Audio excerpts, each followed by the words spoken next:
All right, listeners, welcome back to Match Grade Podcast. My name is Ed. With me, as always, is Dave and Matt. Tonight, we're going to be talking about emergency plans, right? At home and in public. We never plan to have an emergency, but when one shows up, we got to have a plan for it, right? Don't tune out, listeners, because we're really not going to be talking about guns in this episode. It's more likely going to be a mental exercise, but you'll see sections where it might apply. I guess the big starting question is, what is an emergency plan, and why would a person even decide to have one? So I know it sounds weird when you say, what's an emergency plan? What's a plan for an emergency, right? Right. Here's the thing. If you don't have an idea of what you would expect your outcome to be during some sort of incident, whatever it is, it might be maybe somebody's in your backyard and rummaging through your shed. You got to have a plan on how you're going to deal with that. Usually it's call 911.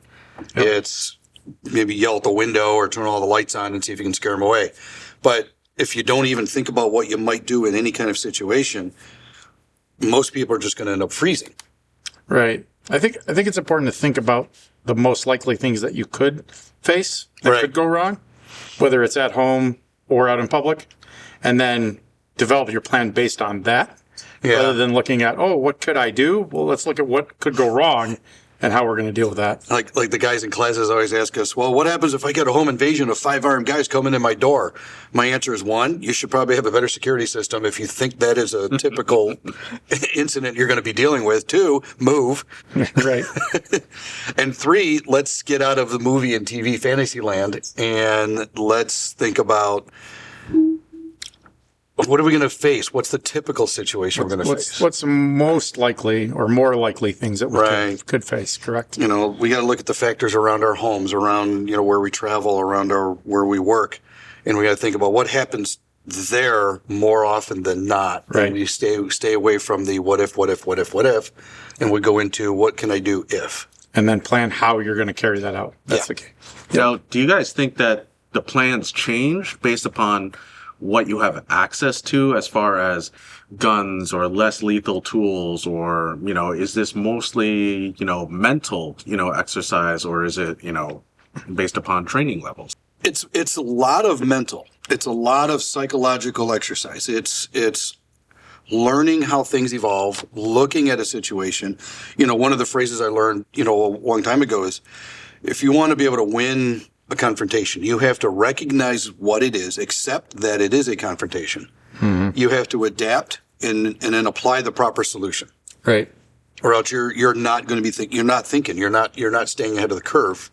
So what happens is having a plan and making it flexible enough to change also doesn't involve what tools you have available. My response to a situation is going to be different based on what I'm carrying at the time.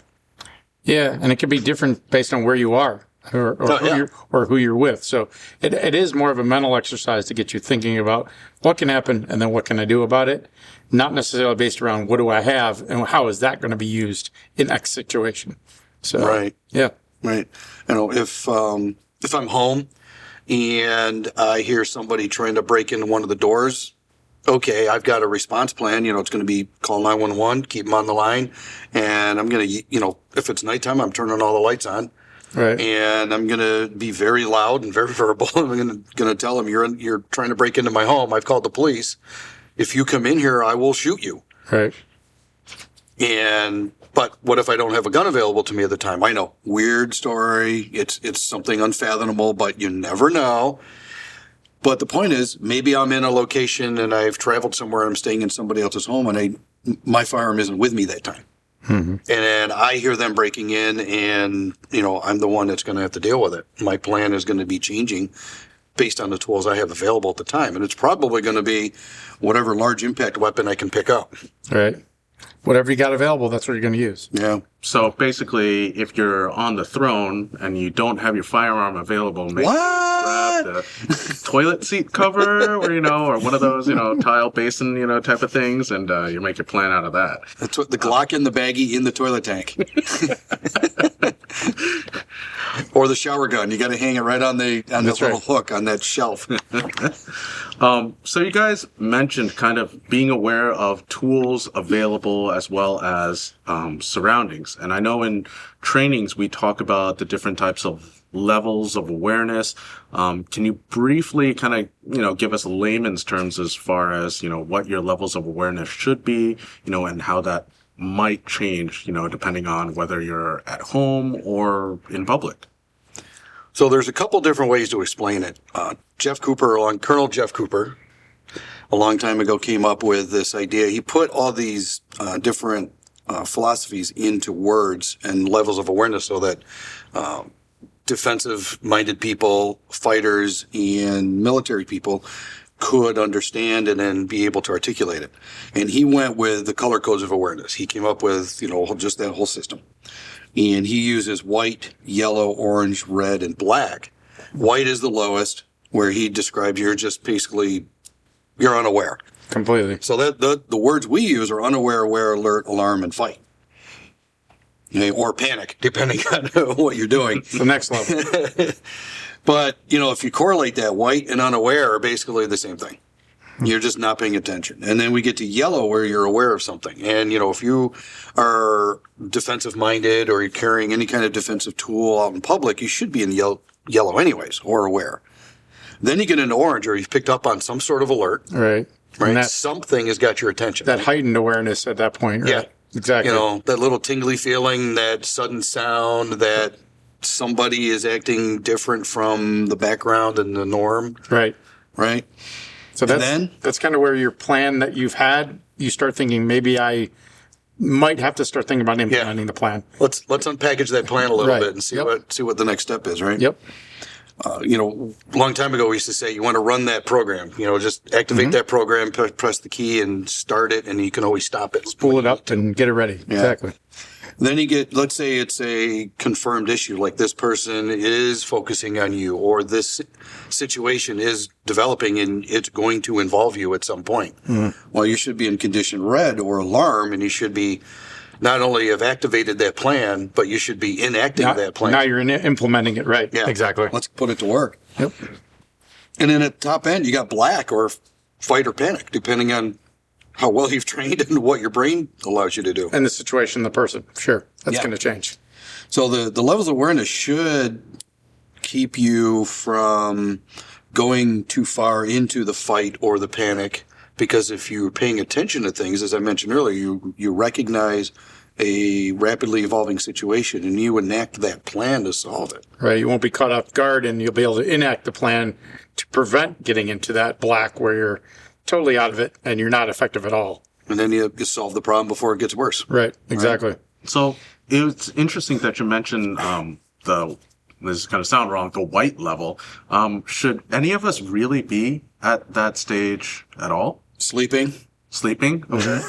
Doors are locked, alarm system's on, you're asleep. Dogs are on patrol. The razor wire is electrified. Right. Guards are patrolling our perimeter. Okay.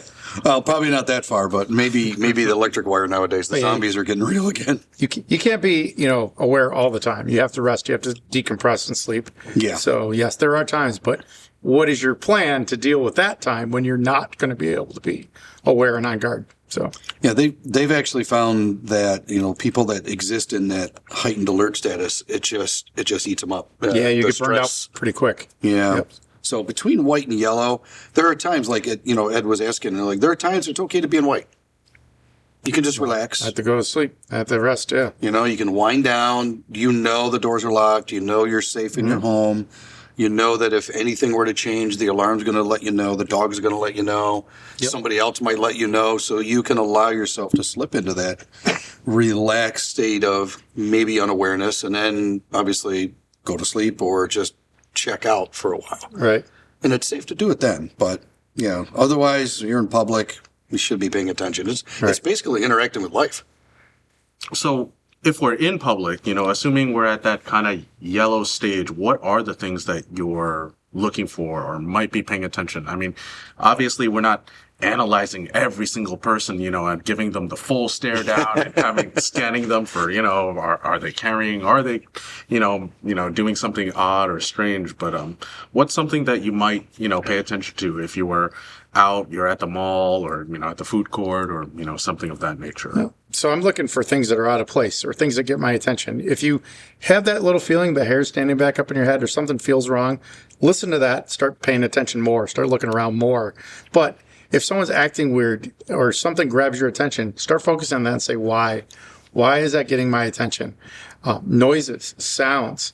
You might hear something before you can actually see it. So you should pay attention to that. But anything that seems out of the ordinary that jumps out from the background, start paying attention to that and looking around. Yeah, that should be your key right there. Everything, I use this for a good example. We can sit in our backyard and we can listen to our neighborhood or where we live. And if you've lived there more than like 6 months or a year, the typical sounds of your area. Yeah, that's a baseline, right? Yeah. You expect, I live, not on a main road, but it does get some traffic. So I expect traffic. Mm-hmm. If suddenly there was a lot of traffic, continual traffic, okay, something's different. What's going on? Is there an accident somewhere and they're diverting traffic down my road? Mm-hmm. Or, the nice thing is all of a sudden at a time where you expect there to be a lot of traffic, there's no traffic. Right. Why? Yeah. What's going on? So it's different. The baseline has changed. Yep. And when we look at that, if, we're in the mall and we expect there's just a noise, there's that general din of just activity. It's a hum almost. And that changes. Exactly. That's the time to pay attention and maybe get into yellow, out of yellow and into orange so that you can decide, okay, is this thing going to involve me? What do I need to do? Should I get my program spun up? Should I start enacting anything? Or maybe it's just a good idea to try to walk towards an exit just in case. That could be my plan right there. Right. And it doesn't involve doing anything, just walking in a different direction. If you've ever been in a large group of people, a crowd, and all of a sudden you see like things just change, you can feel it, right? Yeah. It almost is like a wave moving through that crowd. You pick up on that very quickly, and it's body posture, it's movement, it's sound, all those things can kind of play into that. Well, I learned from Matrix that we're all batteries anyway, so. Right. But in reality, there's a vibe. Point. There's an energy, right? Yeah, yep. You can feel that change. Yep. Exactly. Sometimes it's positive, like the crowd gets excited because of something. Oh, yeah. But sometimes it's not positive. It's a negative thing that's happening, and the crowd changes. You can feel that. You can feel that scared or that fear coming across. That shift. Oh, yeah. Yep. I've been in situations like that, and it's eerie. So have I. Yeah. So. Matt, what things are you considering, or what factors are going into how you created this? What are you thinking about, how would our listeners kind of create their own, or what would they think about before they make their own? So there's a few factors to consider, like places you're likely to be and people you're likely to be with. I think those are the two biggest things that are going to play in your plan. And then below that is probably the tools or resources that you may or may not have with you at the time. So you're going to tailor it to those things. So for me, it's going to be probably me and my wife and maybe one or two or three of my best friends, probably not all at the same time, but of those people that I know that I'm closest with, I'm most likely to be with them. So I tailor the plan to that. And a lot of it is about getting everyone on the same page, because one of us might notice something that the others don't notice. And we need to get them involved and get them to understand, hey, something is happening, something might be happening, and then get them to start moving towards that, enacting the plan. So it's less work trying to, once everybody's on the same page, right? Well, and once the emergency starts happening, it's often too late to try to get people involved. Where if we're proactive, we can start enacting the plan before it gets to a point where it really is a true emergency. So we can kind of head it off. That's at least the idea in an ideal setting. Yeah, you're going to get people who are going to be the inquisitive answers, right? Hey, we need to go to this exit right now. Why? Right. No, shut up and move. Why? Don't yell at me. Right. Exactly. Exactly. Just do what I say. You're not the boss of me. Yeah. So, there might be a code word that you're going to use, maybe a couple of them. I like the idea of having one for kind of an alert, like, hey, I don't know what's going on, or maybe something's going on, start looking, start paying more Pay attention. attention, heads up. And then another one is, hey, we need to get the heck out of here right now. Yeah. Or move, whatever it is. We need to get back to the vehicle. We need to get out of this place. That's a whole nother code word. And, you can enact those depending, in a row. So like, I'm going to use one to get attention, and then, things are still progressing. We're going to move, or it might just go right to the move code word. Boom. That's kind of how I envision that working. And then the people that you're with have to know that these things are serious. Like if I say these words, I'm not messing around. There's no playing around. It really means there's something that we need to deal with. This is not a drill. It's not a drill, right? Okay, so there goes my code word. We can't just scream, "This is not a drill. This is not a drill." That probably would not be good. Or- So here's the other piece of that too, is it might be something where you don't want to alert everybody else around you. Oh, okay. Or maybe the threat is close enough, like they could hear what you're saying and you don't want them to know. So it needs to be maybe something innocuous that you can use and say without everybody in the whole area going, "Oh, what are they doing? What's going on over there?" So it's not necessarily a code word, but something maybe you're working into, like conversation or a phrase, or it could be a phrase or a word that you can work into your conversation that like especially, my significant other, she knows there's a couple words I would probably never say and that's our code words. Gotcha. So she's like, if she hears those, she's like, wait a minute, that's weird. So what's going on? Got it. That's a good point to make. So No, I do like those shoes. Is that a phrase that? Yeah. Go buy those shoes. Oh, wait, no. Yeah, go ahead and get those shoes. Go ahead. What? Oh my God, there's an emergency. Exactly. So that actually segues kind of nicely because, Dave, I'm sure you've preached, having an emergency plan. Can you, without giving too much away, kind of walk us through yours? Yeah, I've had a couple of them planned over my career, and there are 2 times it actually worked, and one of them was a pretty high level stress situation. But the first one, it actually was I was with my kids, my wife at the time, and we were in Virginia Beach going to the Virginia Beach Aquarium, and it was with a friend of mine. And he said, we were walking, we had a park about 3 or 4 blocks away, and we're walking, and he's in law enforcement. So we're of like-minded. And what happened was we picked up on this guy walking down the sidewalk on the other side of the street who just, again, stood out from the background. And he was different. So we were going to the aquarium, and we had a park 3 or 4 blocks away, and we're walking. I had, he had his young daughter and his wife with him. I had our 2 kids. My wife at the time was with us, and we're walking along, and we pick up on this guy across the street who just kind of stood out, got our attention a little bit. We put eyes on him, and then something changed where we thought, wait a minute, this guy might be an issue. He was kind of eyeballing us. So what happened is, it was kind of interesting. It shows that when you have somebody of like minds, we don't really have to communicate verbally. We can just look at each other, and then we can give each other a signal, and all of a sudden we're doing things. So what's funny is my buddy was walking on the building side a little bit. I was on the curb side, and what he did is he walked a little faster, and he got around in front of them, and I stayed on the curb side so that he and I were closer to the individual that we saw. And then we just kind of watched him. And then what happened is right as we did that, he actually crossed the street to walk over, and he was still maybe a block away or so. And as he came up, we just kind of looked at him. And of course, my buddy, he can be pretty intense when he needs to. And I've heard that I can intimidate people for some reason. I don't know. But we just kind of looked at this guy, and without even saying a word, the families knew what was going on. They kind of condensed in behind us. My wife grabbed the kids' hands, pulled them in close because they were, pretty young. And then my buddy's wife grabbed his daughter and then pulled him in pretty tight. And we just kind of looked at this guy and did the old laser beam eye stare, trying to burn a couple holes into his skull. And I think he picked up on that. Today, this is not your day if you try something. This is not going to go as you're thinking. So what happened is he actually pretended he forgot something and then went back across the street and then went the other way and started walking the other way. So our plan pretty much was nonverbal, and we knew, okay, we needed to be in between this guy and our family. And we just did that. Our plan just kind of flowed. And that was a good example of somebody being in the right wavelength. You're out there with somebody who understands this stuff. Both of you guys are trained and kind of are looking for that, Exactly. similar type of. Yeah. So that's a good example of trained and another person who's trained looking for the right things and reacting the same way.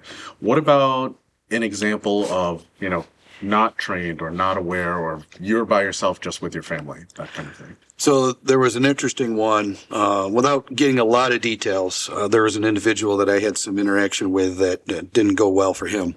And when we were at a restaurant, and it was about 60 to 75 miles away from where this individual should have stayed. And he walks into this restaurant, and I'm with the family, and I saw him come in, and I knew, like, the last time he and I met, it was a fight.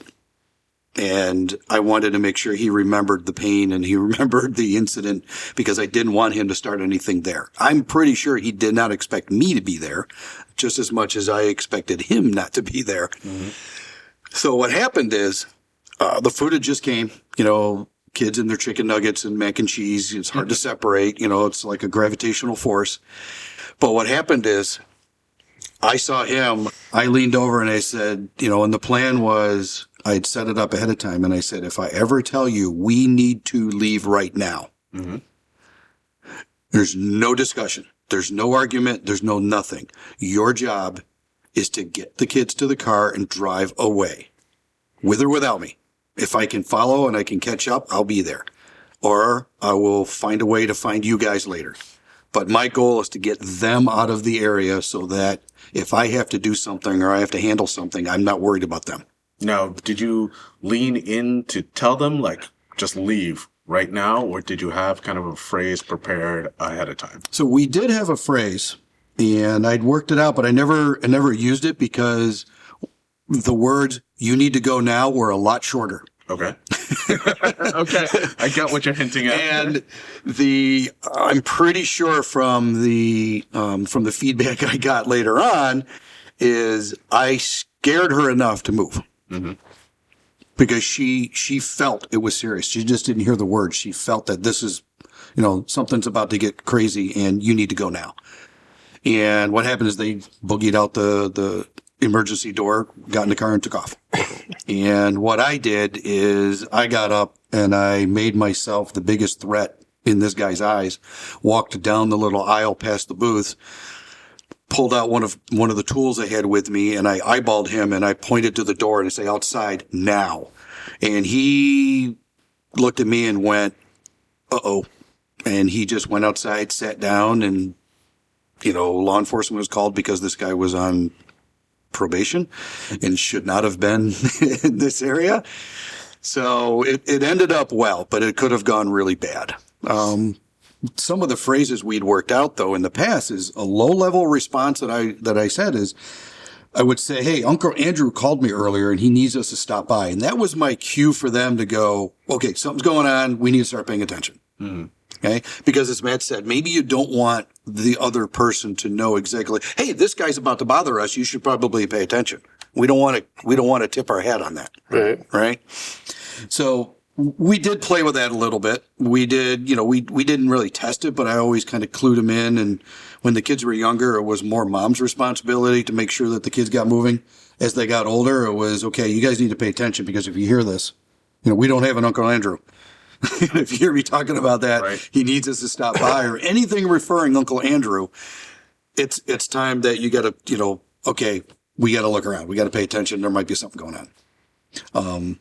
Then what happened is the serious response was, and I told him, and if I ever refer to a heart condition of, like I have a heart condition, which I don't, but if I ever do, it means it's about to go down right now and you need to run. It's time to go and leave me. Just go. And, after the fact, I'm like, I had a perfect code phrase for this in the restaurant incident, but I just leaned over and said, "You need to get out of here right now." And I got up and walked away. I mean, the most important thing I'm taking out of that conversation was you were able to convey that message of get out now, Yeah. leave me, I'll catch up with you later, somehow, somewhen. Whether it was a code phrase or whether just your intonation and that stare was enough, you know, they got out of there. Yeah. You know, and you were able to address a possible threat. And just to be clear, guys, Dave is the nicest guy in the entire world. This guy was breaking several rules, if not laws, just by being At least 2 or 3 felonies just being in that restaurant. right. Dave is not the person who is going to do this to your average guy at Applebee's while you're eating chicken wings and mac and cheese. Yeah. So let's just get that out there, okay, guys? Internet trolls, you know, just relax, just relax. And it was funny is I remember while I was thinking about other options, I remember as I got up and walked away, you know, I did turn around real quick to make sure that they were moving very rapidly out the exit door. And I remember thinking to myself, holy crap, it worked. There was no argument. There was no discussion. There was no anything. Just, it was, you need to leave right now. And they were gone. What's the TV show or movie? I love it when a plan comes together. I love it when a plan comes A-team. together. A-team, Yes. A-team. So That's Hannibal right. would always say, Yep. But it was very interesting. The good thing is, like I said, my goal was to make sure that they got out and they got to safety. That's it. That's the key right there. You know, if there was a chance that I could have left with them, then that would have been plan A. But I knew that just by us getting up, it would have drawn attention. And I'm like, okay, if someone's going to get up, it's going to be me. And I want his focus to be on me while they leave. So as far as, you know, the planning phase goes, it wasn't all that complicated. You know, It wasn't. Just you're going to address whatever you need to address, and they're just going to boogie on out of there. Yeah. Yeah. That's it. And sometimes it just has to be that simple. it's better to keep it simple because under stress, you're not going to have a lot of time. Right. So Yeah. a simple plan is usually better. You know, we don't have plan A, plan B, a contingency for plan B, and then a backup plan for plan C. It's get out of this building as fast as you can, or get out of this area as fast as you can, find the car and leave. It's very simple. And if the car's not available, okay, you find somebody that looks like they're of an authority figure, or you find a place of safety and you barricade yourself with them or in that place. You know, just nearest place that's safe. that's it. You know, the simpler it is, the more better chance it's going to work. Right? Yeah, I think in public too, there's some things to think about, like where are you sitting in a restaurant, or, you know, do you watch the exit and entrances of the store you're in? You know, where's the nearest exit? People forget about that. You know, they're always looking like, oh, I went in this way, so I got to go out that way. Yeah, the startled squirrel response. Right, but the nearest exit might be behind you or through the kitchen or wherever. So be aware of that. And then I think it's important to have responsibilities. You know, like in Dave's story, his responsibility was to deal with the problem, and, you know, significant other's responsibility was to get the kids out of there at that point. So it's good to know what roles are going to be played in that, and plan that out ahead of time. So Yeah.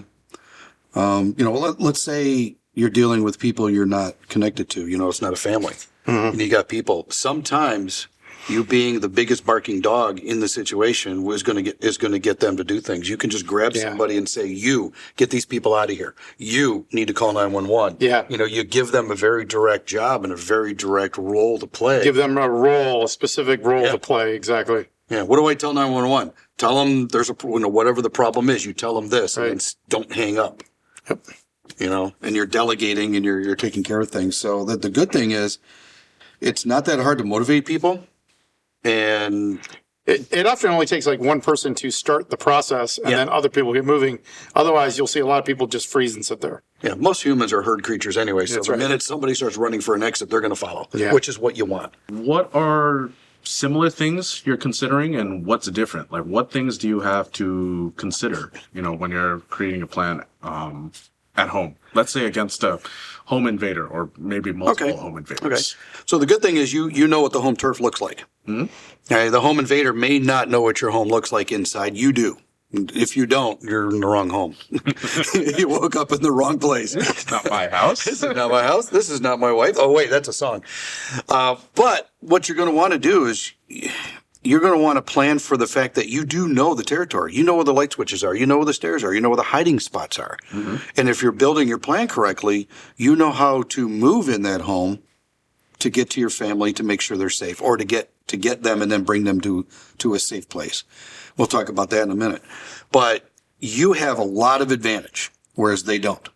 Okay? The minute you hear them trying to break in, they've lost the element of surprise. What else do they have? Mm-hmm. Unless they're doing a violent entry, they crashed a car through your front door.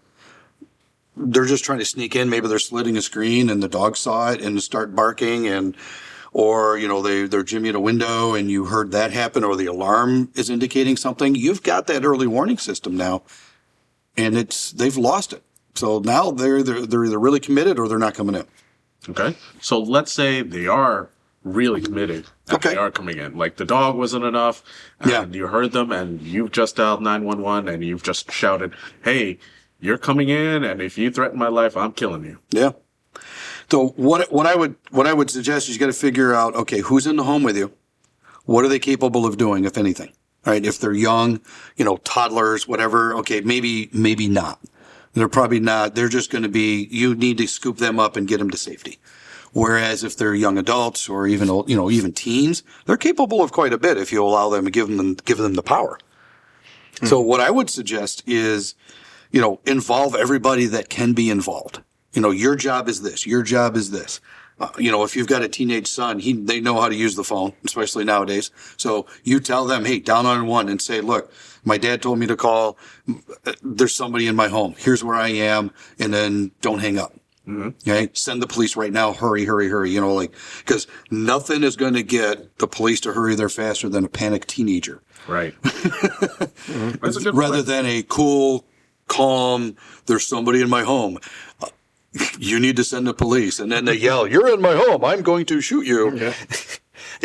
There has to be some panic in there, or else they're going to think, well, what's going on really? Is this a setup, or is somebody messing with us? So you got to know who's going to be involved and what their level of involvement is going to be. Mm-hmm. Okay. Also, the areas of responsibility, we can call that tasks and also places. Mm-hmm. Okay. Your spouse, maybe their job is to call 911. Maybe their job is to go get the kids and secure them and then call 911. Or maybe your job is 911. You have to assign all these roles. Right. You have to decide who has the most likely chance of succeeding in whatever they need to do so that the others can do their things. Right. Right. So, different options. Okay. What defensive tools do we have available in the house? Who's going to contact for help? Who's going to make that call? Right. Who's going to secure other family members? Who's going to either get them, bring them to safety, or go to them and keep them safe? And there's a lot of different roles in there. And then, who's going to communicate to the bad guy that's breaking into the home? So, that's why I kind of say, hey, you're in my home. Cops are on the way. I've already started the time clock.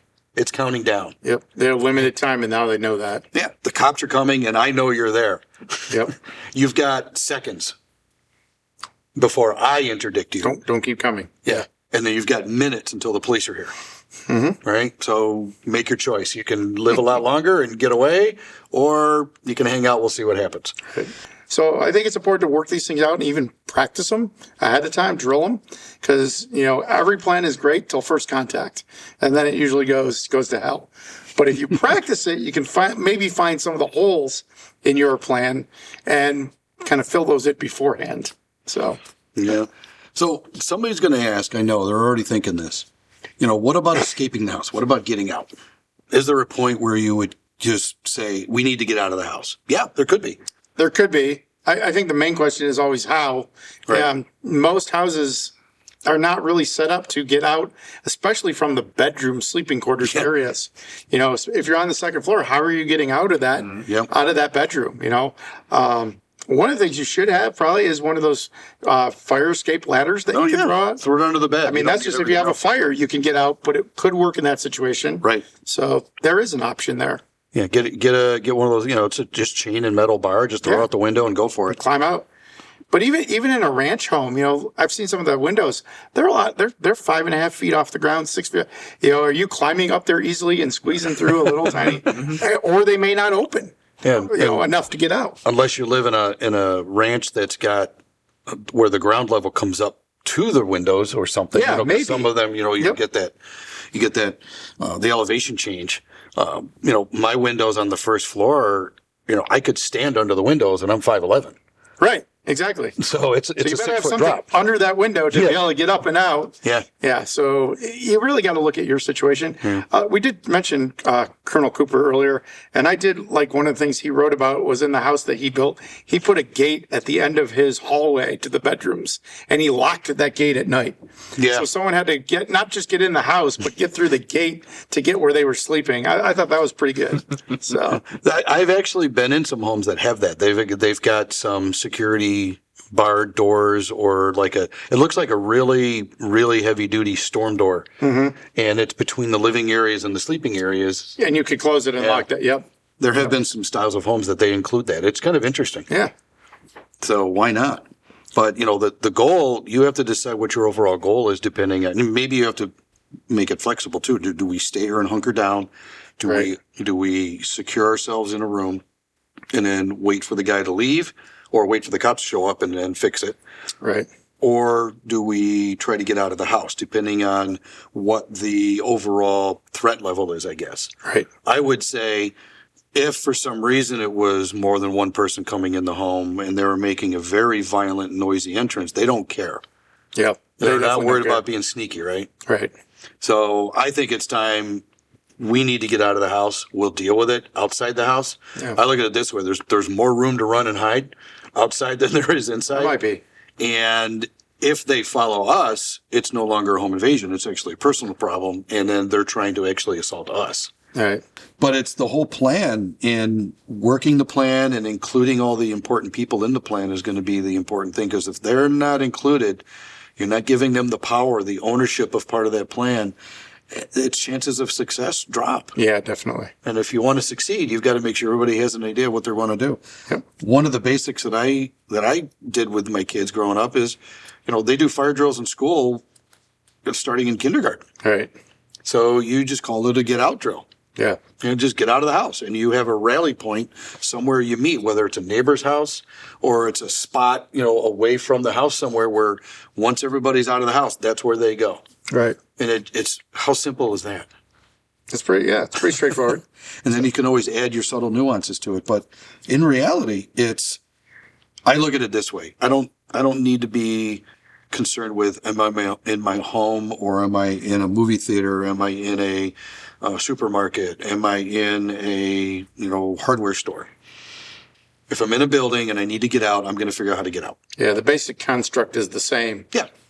And then I'll apply little changes to it based on where I am. If I'm in the home and I don't need to get out, well, there's a plan that gets enacted that doesn't involve getting out yet. Right. But if I'm out in public, it's time to get out. Yeah. So basically my advice would be start simple, build a nice plan, and then expand it as necessary, or think about it as like little modules you can add to this, little packages you can add to the main package. Yeah, that's a good way to look at it. And then, just all you do is bring that package in, and then you're activating and you're ready to go. Yep. Awesome. Thank you so much for sharing your guys' plans and how to kind of create one. We do want to hear from you. So if listeners out there have some advice as far as what you would enact, and put into your emergency plans, either out home or in public, be sure to comment below, on the video, and, we'll see if there are any great ideas there. If you like the channel and the video, be sure to like, comment, and subscribe.